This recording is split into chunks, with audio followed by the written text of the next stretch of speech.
तो पिला माने आज आम तुमर दशम श्रेणी भौतिक विज्ञान तृतीय अध्याय जार ना हूँ धातु और अधातु बा जहाँ को आम इंग्राजी मेटाल एंड नॉन मेटाल कही ता विषय आलोचना करवा। तो यही विषय आम धातु और अधातु गुड़िकर विभिन्न भौतिक धर्म और रासायनिक धर्म विषय आलोचना करवा। तो चलो वीडियोटी को स्टार्ट करिए।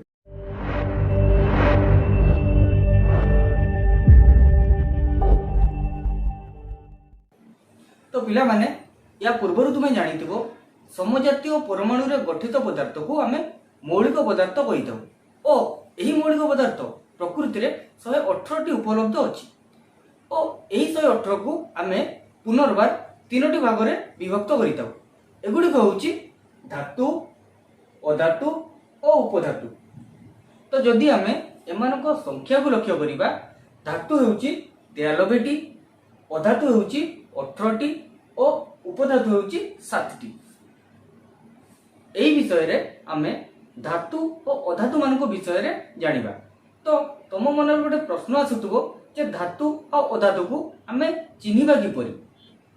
एही मौलिक मानक मध्यरु केउंटी धातु और केउंटी अधातु एहा को जानिबा को हेले हमकु प्रथमे एमानको केतेक धर्म विषय जानिबा को हेबो। तो एमानको धर्म को आमे दुई भाग रे व्यक्त करिताउ।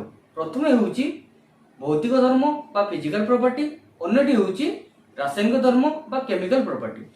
तो प्रथमे से देखिबा धातुर भौतिक गुण बा फिजिकल प्रॉपर्टी। आमे आम दैनंदिन जीवन रे अनेक गुड़िए धातु व्यवहार करिताउ यथा लुहा, तंबा, एल्युमिनियम, जिंक, सोडियम, मैग्नेशियम इत्यादि। एबे तो देखिबा धातुर प्रथम भौतिक गुण जहाँ को आमे धातुर औज्ज्वल्यता बा मेटालिक लस्टर कहिताउ। तो विशुद्ध धातु सर्वदा चकचक करिताए किंतु समय क्रमे एहार औज्ज्वल्यता बा चकचक करिबा गुणटी ह्रास पाइताए। तो तुम मानक घरे जेतेबेले घर काम पई नूतन लुहा कंटा आना जाइताए सेगुडिक प्रथमे चकचक करिताए किंतु बहुत दिन गला परे एगुडिक आउ नूतन भली चकचक करि नथांती। तो आमे एगुडिक यदि पुनर्बार बाली कागज द्वारा भल से घषिबा ताहले एहा नूतन भली चकचक करिताए। एहाकू धातुर औज्ज्वल्यता बा मेटालिक लस्टर कहा जाइताए। तो जदि आमे धातु गुडी को लक्ष्य करिबा ताहले जानिबा को पाइबा जे धातु गुडी को साधारणतः दृढ़ और टाण। ता माने ए धातु गुडी को आमे सहजरे काटी परिबा नाही किंतु एठारे एको व्यतिक्रम बा एक्सेप्शन रहिछि। जदि आमे सोडियम धातु को लक्ष्य करिबा ताहले एहाकू आमे अति सहजरे छुरी द्वारा काटी परिबा। तो एठारे एको वीडियो दिया जाइछि। तो सेटारे देखो सोडियम धातु खंडटी निया जाइछि ओ एही धातु खंड को आमे केते सहजरे छुरी द्वारा मध्य कटा जाई पारुछि एवं एही सोडियम धातु को आमे किरोसिन मध्य रे गुड़ाई रखिताउ कारण एहा एको अधिक प्रतिक्रियाशील धातु एवं एहा वायु संस्पर्श रे आसिले संगे संगे प्रतिक्रिया करिताए। तेणु एहाकू सर्वदा किरोसिन मध्य रे गुड़ाई रखा जाइताए। धातुर आउ एक भौतिक गुण होउची नमनीयता बा मालिएबिलिटी। तो जदि आमे जे कोनसी धातु को जदि हातुड़ी साहाय्य रे बारंबार आघात करिबा ताहले ताहा प्रसारित होई पतला चादर होइताए। तो जदि आमे गोटे उदाहरण देखिबा ताहले कमार माने लुहा को पिटी पिटी बारंबार आघात करी विभिन्न प्रकार उपकरण प्रस्तुत करिथांती। तो यही गुण को धातुर नमनीयता बा मालिएबिलिटी कहाए। तो धातु मानक मध्य रे सुना और रूपा एमानक ठारे एही गुण सर्वाधिक थाए। धातुर आउ एक गुण रहुची तन्यता बा डक्टिलिटी।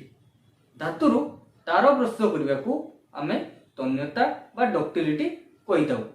जदि आमे उदाहरण को लक्ष्य करिबा ताहले आम घरे व्यवहृत विद्युत उपकरण गुड़िकरे जो तार व्यवहार होइताए सेगुड़िक तंबा किंबा रूपारे तैयारी होइताए। तो जदि आमे सुना को लक्ष्य करिबा ताहले सुना 1 ग्राम सुनारू आमे 2 किलोमीटर लंबर सुना तार प्रस्तुत करा जाई पारिबो। धातुर आउ गोटे भौतिक धर्म होउची ताप सुपरिवाही बा हिट कंडक्टिविटी। तो यह को आमे एक उदाहरण नहीं बुझिबा। तो एठारे देखो गोटे स्टैंड रे एक धातव दंड निया जाइछि ओ एही धातव दंडर शेष भाग रे मुहम द्वारा एक लोहा पिन संयोग करा जाइछि। तो जदि आमे एही धातव दंड को बर्नर द्वारा गरम करिबा ताहेले किछि समय परे गरम होई जिवो ओ ताप धातव दंडर सबुआडे प्रवाहित हेबो एवं शेष भाग रे थिबा मुहमटी गरम होई तरली जिवो और लुहा पिंटी तले पड़ी जिवो। तो एथिरु आमे जानिबा को पाइलु जे धातु गुड़िक ताप सुपरिवाही अटे। धातुर आउ गोटे गुण होउची धातु विद्युत सुपरिवाही अटे। तो एहाकू आस गोटे उदाहरण नहीं देखिबा।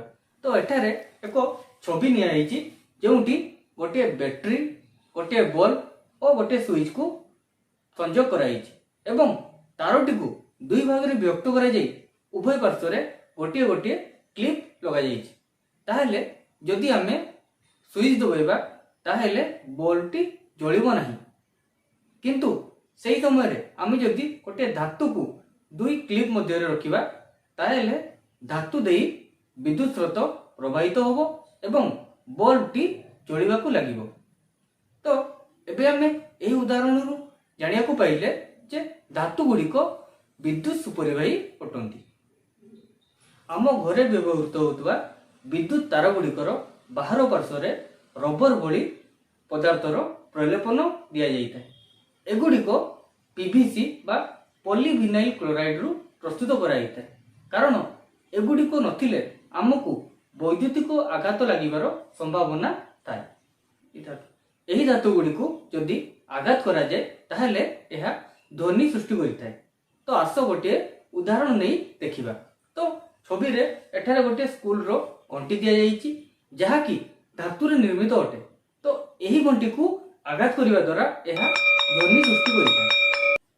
एबे आस देखिबा अधातु। तो धातु मानक तुलना रे अधातु मानक संख्या बहुत कम अटे। कारण धातु गुड़िक 93 थिला बेले अधातु गुड़िक केवल 18टी अछंती। ताहेले जदि आमे अधातु मानकर किछि उदाहरण देखिबा ताहेले carbon, sulphur, iodine, hydrogen, oxygen और ब्रोमीन इत्यादि। एही अधातु गुड़िक साधारणतः कठिन और ग्यासीय अटंती, किंतु ब्रोमीन एक एपरि अधातु जे कि तरल अवस्था रे थाए। धातु गुड़िक परि अधातु गुड़िक मध्य किछि भौतिक धर्म प्रदर्शन करितांती। तो जदि आमे आयोडीन को देखिबा ताहले आयोडीन एक अधातु हेले मध्य एहार औज्ज्वल्यता रहिछि। कार्बन एक अधातु अटे, किंतु एहार विभिन्न रूप रहिछि और एहाको आमे अपर रूप बा इलेक्ट्रोड मध्य कहिताउ। तो हीरा होउछि कार्बन रो एपरि एक रूप जे कि कठिनतम अटे और एहार गलनांक और स्फुटनांक अधिक अटे। सेहीपरि कार्बन अन्य एक रूप होउछि ग्राफाइट जे कि विद्युत सुपरिवाही अटे। तो जदि आमे अधातु गुड़िक लक्ष्य करिबा ताहले सेगुड़िक जल रे द्रवीभूत होई अम्लीय ऑक्साइड सृष्टि करितांती। सेहीपरि आमे जदि धातु को लक्ष्य करिबा ताहले धातु गुड़िक जल रे द्रवीभूत होई क्षारीय ऑक्साइड सृष्टि करितांती।